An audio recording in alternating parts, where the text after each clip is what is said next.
So ಎಲ್ರಿಗೂ ನಮಸ್ಕಾರ. ನಾನು ನಿಮ್ಮ ಪ್ರೀತಿಯ ಜನಸ್ನೇಹಿ ಯೋಗೇಶ್. ಇದು ತುಂಬಾನೇ ಖುಷಿ ಪಡುವಂತ ವಿಚಾರ. ಇವತ್ತು ಕಲಿಯುಗದಲ್ಲಿ ತಂದೆ ತಾಯಿಗೆ ಅನ್ನ ಹಾಕೋಕೆ, ಅದು ಎತ್ತು ತಂದೆ ತಾಯಿಗೆ ಅನ್ನ ಹಾಕದೇ ಇರುವಂತ ಕಾಲ ಇದು. ಸೊ ತುಂಬಾ ಕಷ್ಟ ಆಗತ್ತೆ. ಬಟ್ ಆದ್ರೆ ಇವತ್ತು ನಿಜವಾಗ್ಲೂ ನಮ್ಮ ವಿನೋದ್ ಸರ್ ಎಲ್ಲಾ ಯುವಕರಿಗೂ ಮಾದರಿ ಅಂತ ಹೇಳಕ್ ಇಷ್ಟಪಡ್ತೀನಿ.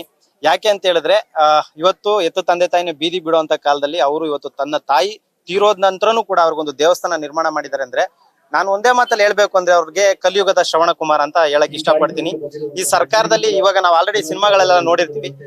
ತಂದೆಗೆ ತಕ್ಕ ಮಗ ಅಂತ ಒಂದಷ್ಟು ಸಿನಿಮಾಗಳನ್ನ ನಾವು ನೋಡಿದೀವಿ. ಇವರು ನಿಜವಾಗ್ಲೂ ತಾಯಿಗೆ ತಕ್ಕ ಮಗ ಅಂತ ನಾನು ಹೇಳಕ್ ಇಷ್ಟಪಡ್ತೀನಿ. ಬಹಳ ಖುಷಿ ಆಗುತ್ತೆ. ನಮ್ಮಂತ ಯುವಕರಿಗೆ ಇವರು ಸ್ಫೂರ್ತಿ.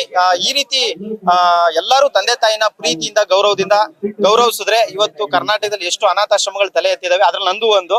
ಸೊ ಬರೋಬ್ಬರಿ 130-140 ಜನ ಅನಾಥಾಶ್ರಮದಲ್ಲಿ ಜೀವನ ನಡೆಸ್ತಾ ಇದಾರೆ. ಯಾಕೆ ಅಂದ್ರೆ ಮನೆಯಲ್ಲಿ ತಂದೆ ತಾಯಿನ ಮಕ್ಕಳು ನೋಡ್ಕೊಳ್ಳೋದೇ ಇರೋ ಕಾರಣ. ಸೊ ವಿನೋದ್ ಸರ್ ಎಲ್ಲರಿಗೂ ಒಂದು ಮಾದರಿ ಅಂತ ಹೇಳಕ್ ಇಷ್ಟಪಡ್ತೀನಿ. ಅವ್ರು ಇದ್ದಾಗ ಯಾವ ರೀತಿ ಗೌರವಿಸಬೇಕು, ಅವ್ರು ಹೋದ ನಂತರ ಅವ್ರು ಯಾವ ರೀತಿ ಗೌರವ ಕೊಡ್ಬೇಕು ಅನ್ನೋದನ್ನ ಅವ್ರು ಇವತ್ತು ತೋರಿಸಿದ್ದಾರೆ. ಅವ್ರು ನಿಜವಾಗ್ಲೂ ಬಹಳ ಹೆಮ್ಮೆ ಅನ್ಸುತ್ತೆ ಕರ್ನಾಟಕದಲ್ಲಿ ಹುಟ್ಟಿರೋದಕ್ಕೆ. ಮತ್ತೆ ಅವರು ನೀಲಾವತಿ ಅಮ್ಮ ಅವರ ಹೊಟ್ಟೆಲೆ ಹುಟ್ಲಿ. ಮತ್ತೆ ಕಲಿಯುಗದಲ್ಲಿ ಈ ತರದ್ದು ಪ್ರತಿಯೊಬ್ಬ ಯುವಕರಿಗೂ ಮಾದರಿ ಆಗೋ ಕೆಲಸಗಳು ವಿನೋದ್ ಸರ್ ಕಡೆಯಿಂದ ಆಗ್ಲಿ ಅಂತ ಆಶಿಸ್ತೀನಿ.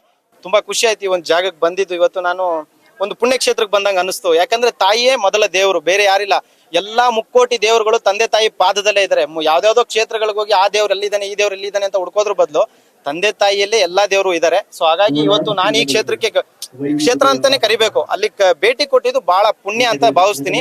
ಹಾಗೆ ವಿನೋದ್ ಅಣ್ಣ ಅವರು ನಮ್ಮ ಸ್ನೇಹಿತರು ಅಂತ ಹೇಳ್ಕೊಳ್ಳೋದಕ್ಕೆ, ನಮ್ಮ ತಂದೆ ಸ್ಥಾನದಲ್ಲಿ ನಿಂತು ಅವರು ಗೌರವಿಸೋದಕ್ಕೆ ನಾನು ತುಂಬಾ ಖುಷಿ ಪಡ್ತೀನಿ. ಆ ರೀತಿ ಕೆಲಸಗಳು ಎಲ್ಲರೂ ಮಾಡ್ಲಿ, ಮತ್ತೆ ಸಮಾಜಕ್ಕೆ ಮಾದರಿಯಾಗಿ ಬದುಕಲಿ ಅಂತ ಹೇಳಕ್ ಇಷ್ಟಪಡ್ತೀನಿ ಸರ್. ಹಾಗೆ ಅವರು ಕೂಡ ಸಮಾಜಕ್ಕೆ ಸಾಕಷ್ಟು ಒಳ್ಳೆ ಕೆಲಸಗಳನ್ನ ಮಾಡ್ತಿದ್ದಾರೆ. ಅನಾಥಾಶ್ರಮಗಳಿಗೆ ಸಹಾಯ ಕೂಡ ಮಾಡ್ತಿದ್ದಾರೆ. ನಮ್ಮ ಆಶ್ರಮ ಕೂಡ ಸಾಕಷ್ಟು ಬಾರಿ ರೇಷನ್ ಅನ್ನು ಕಳ್ಸಿಕೊಟ್ಟಿದ್ದಾರೆ. ಅವ್ರಿಗೆ ಭಗವಂತ ಒಳ್ಳೇದ್ ಮಾಡ್ಲಿ, ಆಯುಷ್ ಆರೋಗ್ಯ ಕೊಡ್ಲಿ. ಒಂದೇ ಮಾತಲ್ಲಿ ಹೇಳ್ಬೇಕಂದ್ರೆ ವಿನೋದ್ ಅಣ್ಣ ಅವ್ರಿಗೆ ಒಳ್ಳೇದಾಗ್ಲಿ, ಕನ್ನಡಿಗರ ಆಶೀರ್ವಾದ ಸಿಗ್ಲಿ, ಎಲ್ರಿಗೂ ಒಳ್ಳೇದಾಗ್ಲಿ. Thank you so much. ಹೌದೌದು ಹೇಳಿದ್ರು. ಈಗ ಕಾರಣಾಂತರಗಳಿಂದ ನಮ್ಮಲ್ಲಿ ಎಲ್ಲ ಪೇಷಂಟ್ ಗಳಿರೋದ್ರಿಂದ ನಡ್ಕೊಂಡ್ ಬರಕ್ ಆಗದೆ ಇರುವಂತ ಕಂಡೀಷನ್ ಇರೋದ್ರಿಂದ ಸ್ವಲ್ಪ ಜನ ನಡೆಯಕ್ ಆಗುವಂತವ್ರನ್ನ ಮಾತ್ರ ನಾನು ಕರ್ಕೊಂಡ್ ಬಂದಿದ್ದೀನಿ. ಯಾವಾಗ್ಲೂ ಅಣ್ಣವ್ರ ಆಶೀರ್ವಾದ ನಮ್ಮ ಮೇಲೆ ಇರುತ್ತೆ, ತಾಯಿಯವ್ರ ಆಶೀರ್ವಾದ ನಮ್ಮ ಮೇಲೆ ಇರುತ್ತೆ. ಹಾಗೆ ವಿನೋದ್ ಅಣ್ಣವರ ಪರವಾಗಿ ನಾವ್ ಯಾವಾಗ್ಲೂ ಜೊತೆಲಿ ನಿಂತ್ಕೋತೀವಿ.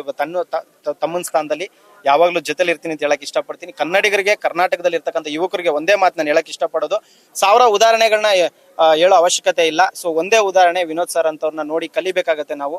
ಹಿಂದೆ ನಾವು ಉಲ್ಲೇಖದಲ್ಲಿ ನೋಡಿದಾಗೆ ಶ್ರವಣ ಕುಮಾರ್ ಅವರು ತನ್ನ ತಂದೆ ತಾಯಿನ ಬುಟ್ಟಿಯಲ್ಲಿ ಎತ್ಕೊಂಡು ಹೋದ್ರು ಅಂತ ಕೇಳ್ಪಟ್ಟಿದೀವಿ. ಆದ್ರೆ ಕಣ್ಣಾರೆ ನಾನು ನೋಡಕ್ ಆಗಿಲ್ಲ, ನೀವು ನೋಡೋದಕ್ ಸಾಧ್ಯ ಇಲ್ಲ, ನೋಡಿರಲ್ಲ ಅನ್ಕೋತೀನಿ. ಸೊ ನಿಜವಾದ ಶ್ರವಣ ಕುಮಾರ ಇವತ್ತು ನಮ್ಗೆ ವಿನೋದ್ ಸರ್ ಅಂತ ನಾನು ನೇರವಾಗಿ ಹೇಳಕ್ ಇಷ್ಟಪಡ್ತೀನಿ ಸರ್. ಬಹಳ ಹೆಮ್ಮೆ ಅನ್ಸುತ್ತೆ.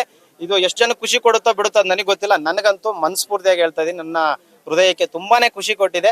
ಈ ತರ ಮಕ್ಕಳು ಪ್ರತಿಯೊಂದು ಮನೆಯಲ್ಲಿ ಪ್ರತಿಯೊಬ್ಬ ತಂದೆ ತಾಯಿಗೂ ಸಿಗ್ಲಿ. ಮುಂದೆ ಕಲಿಯುಗ ಶ್ರವಣ ಕುಮಾರ ರಾಜ್ಯ ಆಗ್ಲಿ ಅಂತ ಭಾವಿಸ್ತೀನಿ sir. Thank you so much.